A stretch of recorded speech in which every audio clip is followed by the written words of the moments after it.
The music world moves fast. Want to stay up to date on the latest albums and get in-depth examinations with the artists? Check out Consequence of Sound, the podcast. Bite-sized album reviews for the music fan on the go who wants to stay in the know, and much more. Subscribe to the series on iTunes or your favorite podcast provider, and let the writers of Consequence of Sound steer you right. Check it out at consequenceofsound.net/COS podcast.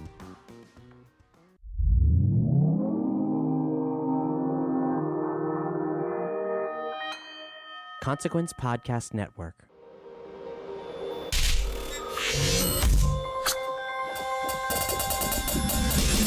Hey, welcome to another edition of Kyle Meredith with. It's an audio interview series presented by WFPK Independent Louisville at WFPK.org. Consequence of Sound and the Consequence Podcast Network. Hey, take a second before we get started to hit the subscribe button wherever you're listening from right now, whether that's YouTube or Spotify, iTunes, Apple Podcasts, Acast, Podchaser, really wherever. Hit the subscribe button. We put out interviews every Monday, Wednesday, and Friday at Consequence of Sound, and we'd love to keep you up to date. I'm Kyle Meredith. Today, my guest is Brian Ritchie of the band Violent Femmes. We're going to start by heading back to 1989 to talk about the 30th anniversary of their album 3. This was the 4th album that the band put out.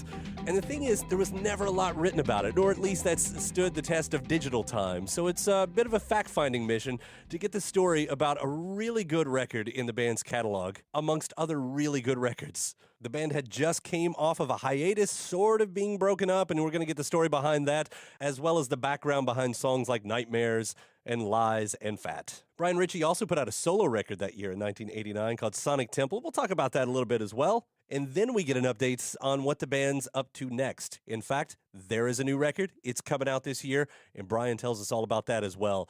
It's Kyle Meredith with Violent Femmes. Hi, Kyle. How are you? So we're going to be heading back to 1989 for the bulk of this to talk about a little record called 3 that just turned 30 years old. Now, you know what's interesting about this record and really about the year is, there's not a lot written about this one, compared to some of the other Violent Femmes records. And there's not even a lot of archival material to be found around the year 1989 for you all. So I guess I'm on a bit of a fact-finding mission for this one. But, we'll start a little easy. I mean, just what comes to mind when you think about this record? Well, we had been split up for about 2 or 3 years, I guess. And then this was our getting back together, and we did that in the studio. So, we just convened in the recording studio without having rehearsed the songs or anything and made the album. So it's pretty straightforward recording process. Yeah. And, not a whole lot of thought went into it. It's interesting because I really do love this record. I think it's a great record. It sort of got lost in the shuffle of your discography, I think, over time, although I find in some comment sections that this record definitely has its fans. But, backing up there, that's an interesting thing because that is part of this album's story. You all had been split up for a few years, and that sort of became the in and outs of the band. Did you ever feel like the story had become bigger than the music by this point? Not really. I mean, bands go on hiatus all the time. So, we knew that we were split up, but we may as well have just not been doing anything, as bands frequently don't do something. So it's not that unusual that we wouldn't have made a record for a few years. I mean, it was only, I think, 2 or 3 years between Blind Leading the Naked and 3. So that's a normal time span anyway. So I didn't think of it as being very unusual, but it was unusual. It was the first time that we went into the studio without having, been playing the songs live. A couple of them were maybe in our repertoire already, but most of it was new material. So was everybody sort of bringing in some ideas? I mean, how did those sessions work? We work very, very fast. For example, we just made a new album in 5 days. And it was the same thing. We just got together. So Gordon is the main songwriter, and he had the material, and we basically just listened to it and play. I mean, I know this sounds kind of boring, but, we're more like a jazz band or a folk band or, we're certainly not a well-crafted pop band most of the time. Usually we're just reacting to the material spontaneously and play whatever is the first thing that comes into mind. Wow. And that's definitely the case with Tree. So with that, is it sort of a coincidence then it's been written as a return to basics, I guess, compared to The Blind Leading the Naked and everything. I mean, this did get back to that more folkier sound that we heard during especially the first record. We didn't intend to do it that way. It just turned out that way. We had also the Horns of Dilemma at the recording session, so that was Sigmund Snopek III and Peter Balistreri. And they were ready to contribute, but what we found was that the songs were so simple that we ended up doing most of them as a trio. And as a result, the record sounds, pretty much back to basics, but I guess that's more a reflection of the material being intimate and simple. So what was the turning point then? I mean, if there had been turmoil in the band, what made you all turn around and say, no, let's do this again. Let's get back in the studio? It was inevitable that the band would get back together again because we didn't split up for any particularly good reason. And, Gordon went off and he was playing with another band, and it didn't, I guess, work out. So, then he wanted to come back and do the Femmes again. Victor and I had been busying ourselves with producing other artists and, making some solo records and playing with jazz musicians and doing all kinds of crazy stuff in Milwaukee. So, I guess we heard from, I think, the management probably and the record company. Obviously, they would have an interest in us getting back together again. So it was, you have to remember, this is, as you said, 30 years ago. Right. And right. Back then, making records, releasing records, it was something that bands did as a matter of course. I mean, it was like that's how you do it. You release a record, then you tour. Mm-hmm. Then you record another record, then you release it, and then you tour. So it was always like this kind of a cycle going on, and it just seemed like the way things go. Nowadays, now that the record industry has basically collapsed and people don't any longer buy albums, there's more like you just make the record because you feel like it. Well, you mentioned a solo record there, and I'm going to bring that up here in a minute as well. But, hitting on a few of the songs of Three while we're here, though, Nightmares, it's a lead-off track. It does become the lead single and ends up being a number 4 hit at Modern Rock. And which, again, this is one of my favorite singles of yours, so I have lots of good things to say about it. But at the same time, when you look back at history, it doesn't look like it's celebrated as that big of a success, I guess. Well, there were a lot of great bands happening at that time. So, we made a very strong mark with our first album, and the second album was Hallowed Ground, which was considered to be a radical departure. And then we had The Blind Leading the Naked, which was produced by Jerry Harrison. So he had an influence on that, which was to make it more produced, a little bit more finely crafted and complex, but not as raw as, for example, our first record was. So, we're talking about our fourth album here. And I guess, it's a matter of luck whether or not a song or an album gets traction. We've got a lot of really good songs that, not only us, but everybody, if you look at any of the really good songwriters, as many hits as they've had misses. But it's just a matter of luck and timing and what else is happening. The video for Nightmares was fairly early in the whole video era, and that I think got a lot of attention. It was a pretty good video, black and white, and it was fun shooting that video, but because we were hanging upside down, it was a very interesting process.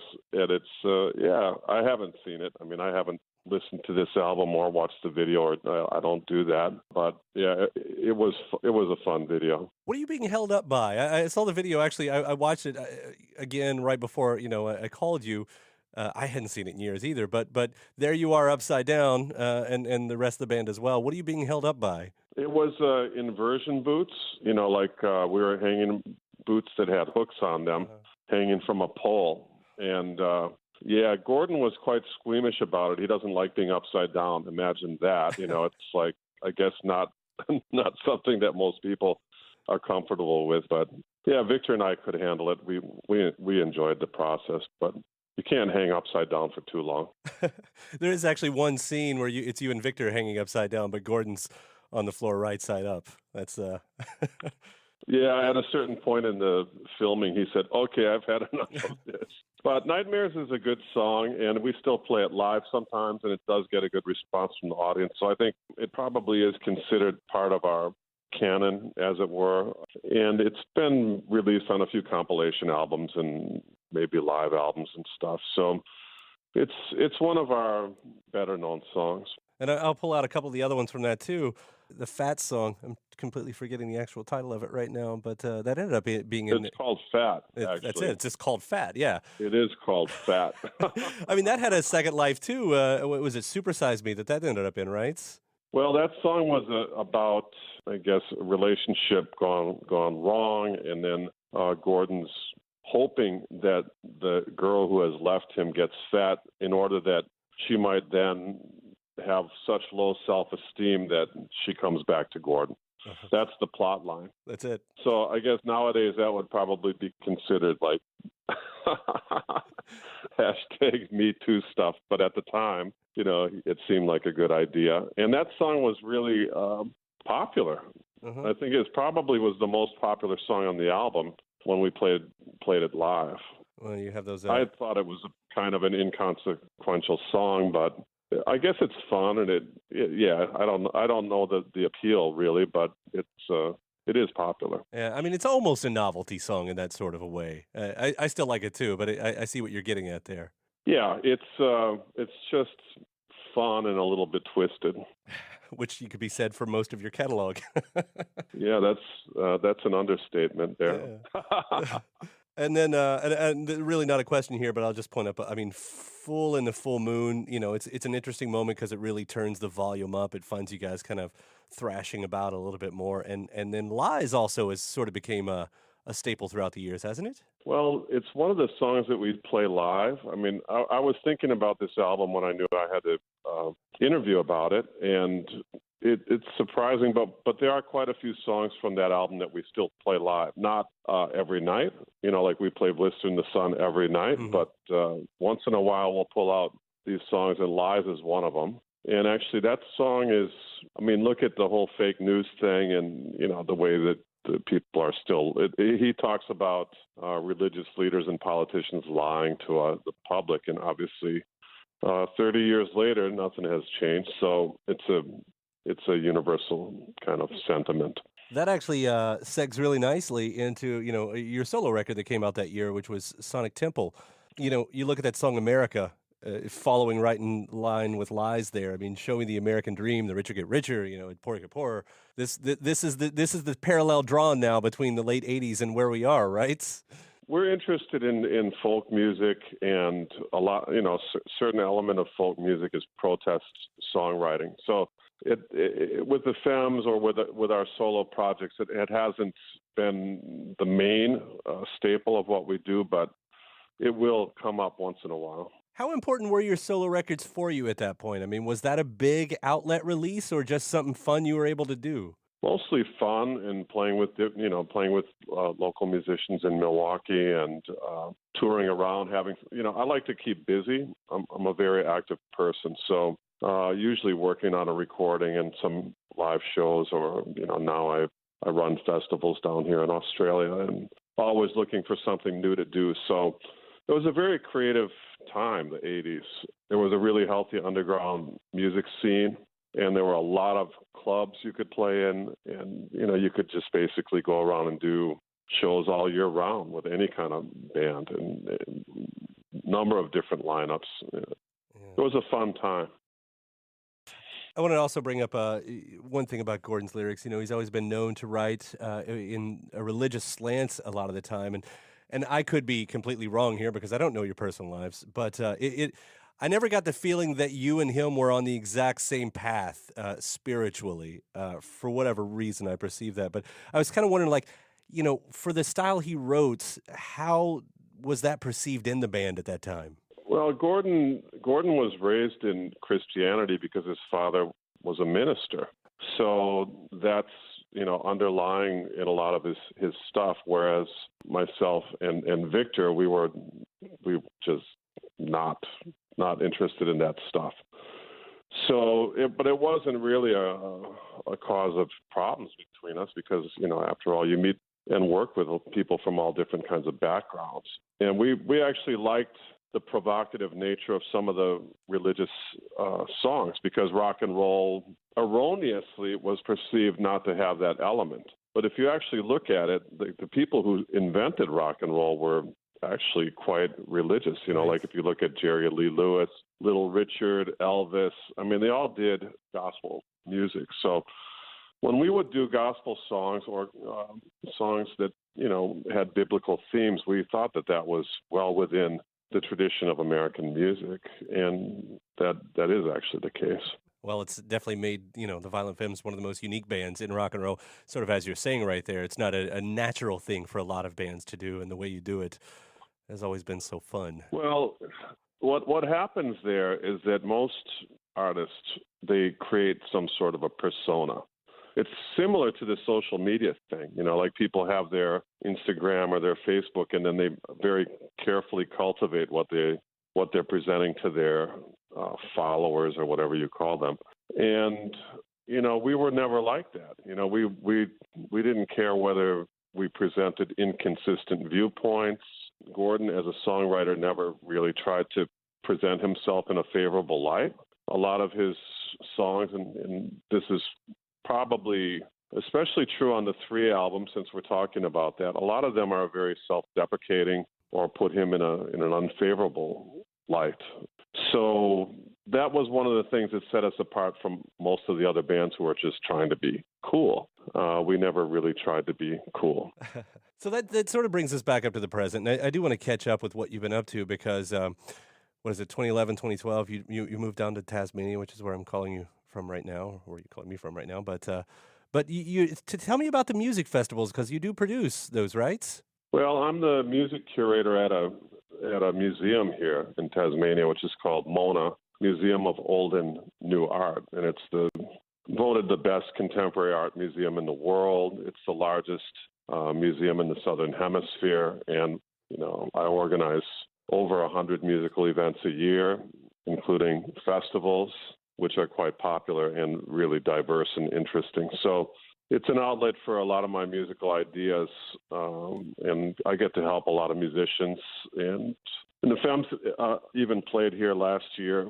We played a couple shows with the symphony orchestra, which was the first time we had done that. So it's very interesting putting together this kind of stuff, and I guess it's kind of like having a grand radio show where you can play anything you want, but it's not recordings. It's actually bringing the people to the other side of the world to do shows. It's very interesting.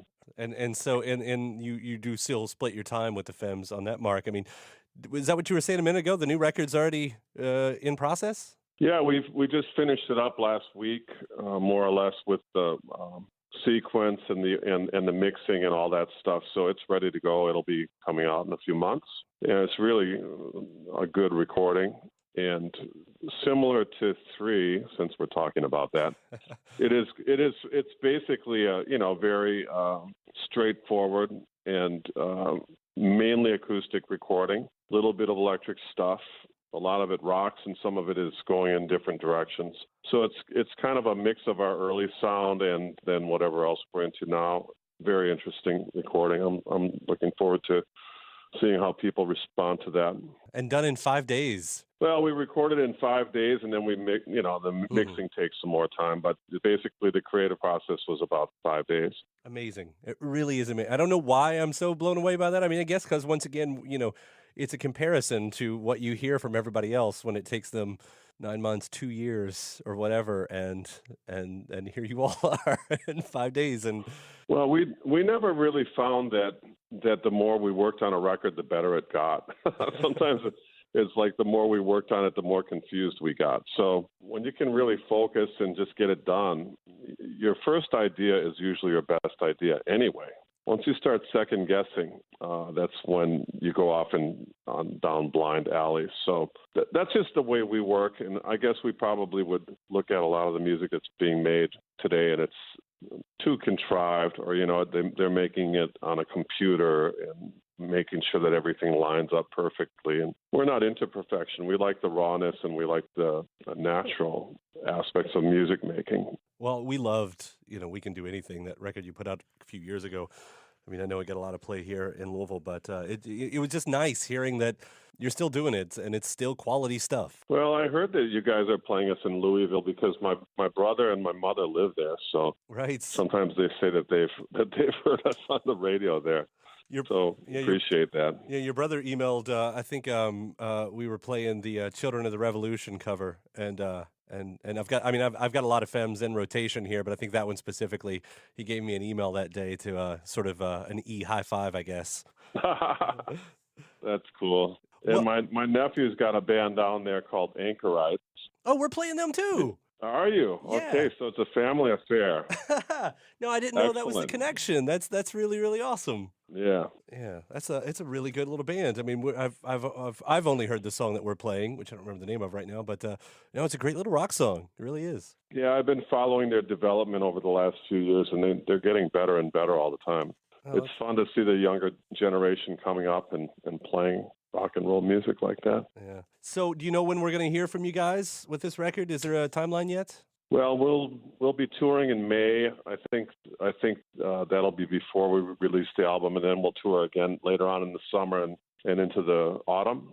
So I think the album's slated to be released in June or July, somewhere in there. Well, I can't wait to hear it. It's always exciting to have new material from you. All right, Kyle. Thanks a lot. Nice talking with you today. You too, Brian. Take care and have a great day. And we'll see you and hear from you soon. Hope to play in Louisville one of these tours. Yeah, we'd love it. We really would. Cheers. All right. Take care. Bye. Bye. A big thanks to Brian Ritchie of the Violent Femmes. A new record on the way. Also, it was really fun talking about the 30th anniversary of their fourth album called 3. Hey, if you haven't already, please do me a favor. Hit that subscribe button wherever you're listening from right now. You can check us out on iTunes and Apple Podcast, on YouTube and Spotify, and really wherever you get your podcasts from, we're located there as well. After that, you can head over to WFPK.org. That's where I do a show every Monday through Thursday from noon to 3 Eastern. You can also find some bonus episodes of this series over there. Get your music and film news at consequenceofsound.net. You can follow me at Twitter at Kyle Meredith and Facebook/Kyle Meredith. That does it for another edition. I'm Kyle Meredith, and I'll see you next time.